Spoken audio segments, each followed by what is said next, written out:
গার্লফ্রেন্ডের লগে ভিডিও কলে যামু, কেউ কোনো ডিস্টার্ব করিস না। ভিডিও কলে যাবি? ইম্পর্টেন্ট একটা কারণ আছে। আচ্ছা ঠিক আছে, আমরা কেউ ডিস্টার্ব করব না নাকি? ফোন ঢুকতেছে। হ্যাঁ জান, খুব ইম্পর্টেন্ট একটা কথা বলার জন্য তোমাকে কল দিছি। হ্যাঁ বলো। কালকে তোমার প্রোফাইল পিকচারে একটা ছেলে লাভ রিঅ্যাক্ট দিছে। ওই ছেলেটা কে? সবকিছুই কি তোমাকে বলতে হবে? তোমার বয়ফ্রেন্ড কে? ওই ছেলে না আমি? আপাতত তুমি।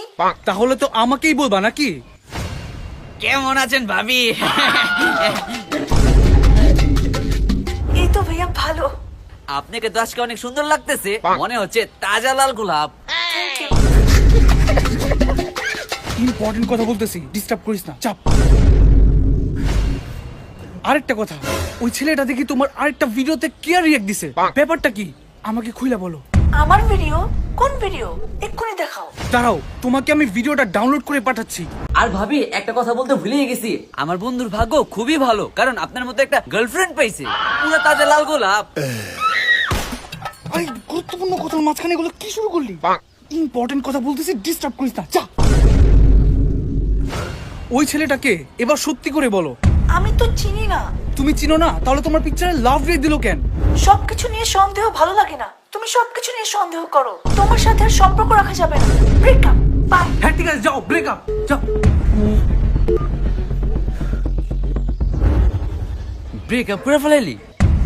ফাইনালি সম্পর্ক শেষ। আচ্ছা যা দোস্ত, একটু ফ্রেশ হয়ে আয়, ভালো লাগবো। আচ্ছা ঠিক আছে। কেমন দিলাম? মানে? আরে ওই পোলার আইডিটা তো আমারই ফেক আইডি। পিকচারে লাভ রিঅ্যাক্ট আর ভিডিওতে ক্যারিয়াক দিয়া দিছে কি টু লাগা।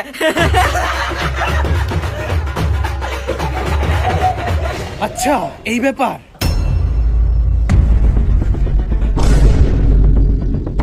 বন্ধু হয়ে এত বড় বাটপারি করতে পারলি?